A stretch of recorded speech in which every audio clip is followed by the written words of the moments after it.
Tips ऐसे जिन्हें देखने के बाद आप भी कहेंगे हमने पहले ऐसे क्यों नहीं सोचा। इन टिप्स को हम भी अपनाते और हमारे कामों को आसान बनाते। हम महिलाएं किचन में बहुत ज्यादा काम करती हैं, घर को बहुत ज्यादा साफ सुथरा रखती हैं और इन सबको काम करते हुए कभी कभार ऐसा होता है कि कुछ काम में हम अटक के रह जाती हैं और सोचती हैं इन काम को हम कम से कम वक्त में कैसे निपटाएं। बहुत ही कमाल के हैक मैं आपको बताने वाली हूँ। पहला यूजफुल टिप मेरा डस्टबिन से जुड़ा हुआ है। ज्यादातर डस्टबिन में कचरा निकाल देने के बाद आप भी इसी तरीके से क्लीन करके इसे रखते होंगे। इसके बाद में हम क्या करते हैं, इसे एक धूप दिखा देते हैं ज्यादा से ज्यादा। इससे ज्यादा हम इसके साथ कुछ नहीं करते और डायरेक्ट इसमें कचरा डालने लग जाते हैं। इसके बाद भी आपने देखा होगा क्या इसमें से बैड स्मेल आती है। अगर आती है तो आपको ये ट्रिक अपनानी चाहिए। डायरेक्ट इसमें कचरा मत डालने लग जाइए। अगर आपके पास टिश्यू पेपर है तो आप इसका यूज कर सकते हैं, न्यूज पेपर का भी आप यूज कर सकते हैं। अगर आप दोनों ही चीजें नहीं यूज करना चाहते हैं तो एक और कमाल की चीज हमारे घर में होती है जिसका हम यूज कर सकते हैं, वो है ये टेल्कम पाउडर। गर्मी और बारिश के सीजन में हम टेल्कम पाउडर का बहुत ज्यादा यूज करते हैं, पर विंटर सीजन में हम इसका कम यूज करते हैं, जिसकी वजह से क्या होता है ये एक्सपायर हो जाते हैं। एक्सपायर टेल्कम पाउडर आपके घर में भी रखे हुए हैं तो आपने इसका यूज करना है, मत फेंकिए, बहुत काम में आ सकता है। तो जब भी आप डस्टबिन को क्लीन कर लेते हैं अच्छे से पहले इसे ड्राई कर लीजिए। इसके बाद में एक हल्की सी लेयर आपने डस्टबिन के अंदर कुछ इस तरीके से फैला देनी है। अब आप डस्टबिन में कितने ही बार कचरा डालिए, आपके डस्टबिन में से कभी भी बैड स्मेल नहीं आने वाली है, क्योंकि हमने यहाँ टेल्कम पाउडर का यूज किया है। तो यहाँ बाहर से हमें कोई खर्चा नहीं करना है, बस घर में रखा हुआ जो एक्सपायरी टेल्कम पाउडर है उसका ही हमने यूज करना है। कभी भी आपको डस्टबिन में से स्मेल नहीं आने वाली है। अगर आप पॉलीबैग का भी यूज करते हैं तब भी आपने ये ट्रिक को अपनाना है। आपके डस्टबिन को बार बार क्लीन करने की जो मेहनत है वो कम हो जाएगी। आप चाहे तो डायरेक्ट डस्टबिन में कचरा डालिए या फिर पॉलीबैग लगा के डालिए। बहुत ही कमाल का हैक है, जरूर करके देखिएगा, क्योंकि इसके बैड स्मेल से हमारा सिर तो दर्द होता ही है, पूरे घर में भी बैड स्मेल फैल जाती है। आई होप डस्टबिन से जुड़ा हुआ ये ट्रिक आपको पसंद आता है तो वीडियो को लाइक, कमेंट और शेयर जरूर कर दीजिएगा, क्योंकि बहुत ही यूज आने वाली ट्रिक है। अगला यूजफुल हैक मेरा आंवले से जुड़ा हुआ है। जैसे कि विंटर सीजन चल रहा है, मार्केट में काफी सारे आंवले आ रहे हैं, हम इसकी कैंडी बनाते हैं, मुरब्बा बनाते हैं। अगर आप भी मार्केट में आंवला लेने जा रहे हैं तो आंवले को ध्यान से देखिएगा। अगर इस तरीके से निशान आपको मिलते हैं तो ये आंवले आपने नहीं लेना है, क्योंकि बहुत जल्दी खराब हो जाते हैं और इससे बनी हुई अचार मुरब्बा भी खराब हो जाता है। तो इस तरह का फ्रेश आंवला लेने की कोशिश कीजिएगा जिसपे किसी तरह का कोई दाग धब्बा नहीं हो। ये आंवला मैंने खरीदा नहीं है, मेरे ही गार्डन में काफी बड़ा पेड़ है आंवले का, वहीं से मैंने इसे डायरेक्ट तोड़ा है। तो मैं आपको सिर्फ फर्क बता रही हूँ कि आपने मार्केट से आंवला कैसा लेकर आना है। इस तरीके से दाग लगा हुआ आंवला बिल्कुल नहीं लेके आइएगा। बिल्कुल प्लेन जो आंवला होता है ना, उसी से आप अचार मुरब्बा डालिएगा, कभी भी खराब नहीं होगी। हम भी कभी कभार ये सोच बैठते हैं कि अचार में शायद कुछ गड़बड़ है या बनाने के तरीके में कहीं गड़बड़ है तो अचार खराब हो गई है, जबकि ऐसा नहीं है। अगर आंवला ही खराब है तो अचार भी खराब होगी ही। अगला यूजफुल हैक मेरा चावल से जुड़ा हुआ है। जब हम कुकर से चावल निकाल लेते हैं तो फिर से गर्म करने में बड़ी दिक्कत होती है। अगर हम इसे डायरेक्ट गैस पे रख दे तो ये बेस में से जलने लग जाता है। तो इसे गर्म कैसे करें? अगर डायरेक्ट आप कुकर में भी करते हैं तब भी ये नीचे से चिपकने लग जाता है। तो इस तरीके से अलग किसी बर्तन में ट्रांसफर कर लीजिए। अगली बार आपने खाने में यूज करना है तो इस ट्रिक को जरूर अपनाइए। एक बड़ा भगोना या बड़ा बर्तन लीजिएगा, उसके बाद में इस तरह का कोई जाली स्टैंड हो या आप कटोरी को भी इसमें ले सकते हैं। मेरे पास स्टैंड है इसलिए मैंने इसको ले लिया है। इसके बीच में आपने रख देना है चावल को। चावल के ऊपर कुछ भी आपने ऐड नहीं करना है एक्स्ट्रा, बस आपने इसे अच्छे से कवर करके रख देना है।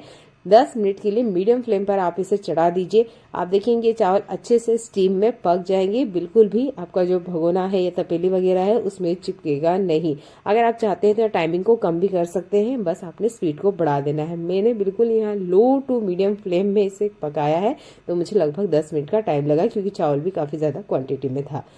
हमारे यहाँ इंडिया में दाल बहुत ज्यादा खाने में यूज आती है। आपने देखा होगा हमारी दादी नानी ना हमेशा दाल का ये झाग निकालती थी। उनका ये ट्रिक हमें बेफालतू लगता था, बेवजह लगता था। जी बिल्कुल नहीं, ये बहुत ही कमाल का हैक है।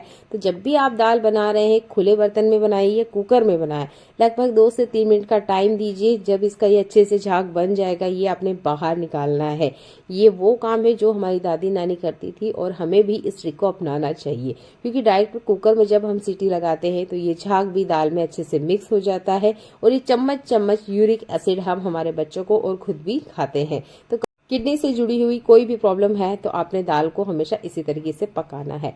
अगला यूजफुल हैक मेरा ब्रेड से जुड़ा हुआ है। एक दो ब्रेड बच जाती है तो क्या होता है, ये बहुत ज्यादा कड़क हो जाती है, तो आप इसे स्टीम में वापस रख दीजिए, ये वैसे ही हो जाएगी जैसे कि मार्केट से आती है, बिल्कुल ही सॉफ्ट ब्रेड आपकी मिल जाएगी आपको। तो जब भी आप कोई भी चीज स्टीम कर रहे हो या अलग से भी आप इसे स्टीम कर सकते हैं, बिल्कुल ही सॉफ्ट ब्रेड आपकी फिर से तैयार हो जाएगी।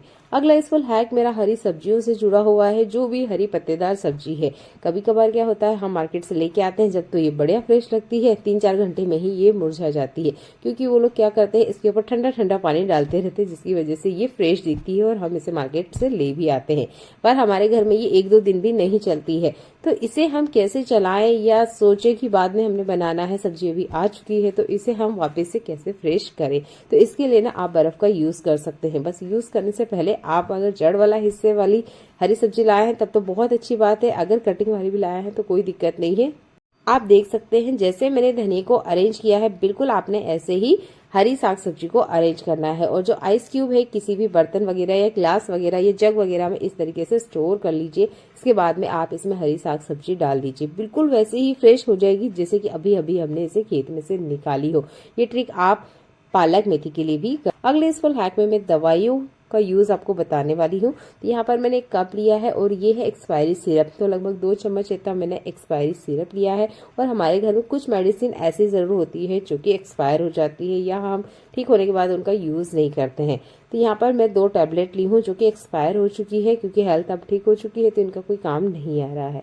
अब हमने इसमें थोड़ा सा मिलाना है मीठा सोडा, जो कि हम खाने में यूज करते हैं। तो जितना भी आपने लिक्विड वाली दवा ली है, जो सिरप लिया है, उसके अकॉर्डिंग ही आपने यहाँ पर मीठा सोडा लेना है।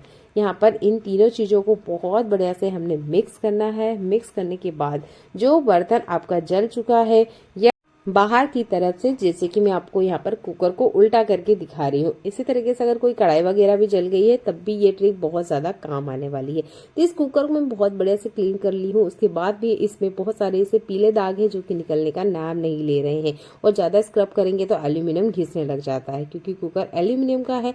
तो इस तरह के बर्तन जो स्टील और एल्यूमिनियम को है, उसको क्लीन करने के लिए आप इस दवाई वाले सॉल्यूशन का यूज कर सकते हैं।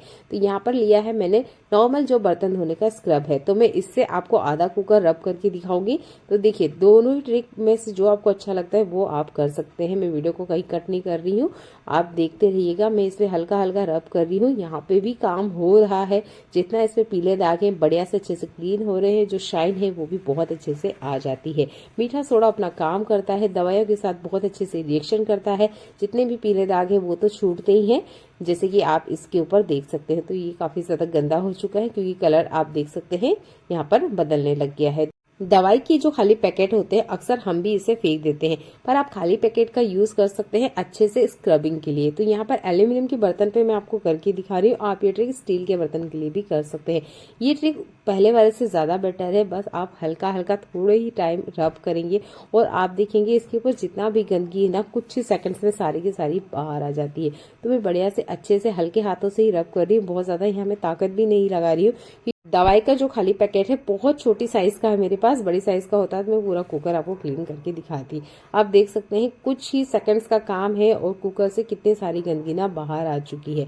अब आप चाहे तो जूने का यूज कर सकते हैं या नॉर्मल इस तरह की दवाई की जो खाली पैकेट है इसका यूज कर सकते हैं। तो दोनों में ही आप फर्क देख सकते हैं। तो मैं आपको ये फिंगर से दिखा रही हूँ। तो जो ये दवाई का खाली पैकेट है, इससे काफी ज्यादा गंदगी ना कुकर में से बाहर आई है, और यहाँ पर ये जो जूने से मैंने क्लीनिंग करी है उससे इतनी गंदगी बाहर नहीं आई है। बस ध्यान रखना है, आपने इसी से अच्छे से स्क्रबिंग करनी है, बीच में पानी को ऐड नहीं करना है। और आप देख सकते हैं आपका जो कुकर वगैरह है या कढ़ाई वगैरह है बहुत अच्छे से क्लीन हो जाएगा। मेरा कुकर तो बहुत अच्छे से क्लीन हो गया है, क्योंकि मैंने काफी बार इसे क्लीन किया है, फिर भी इतने अच्छे से रिजल्ट नहीं मिलता है।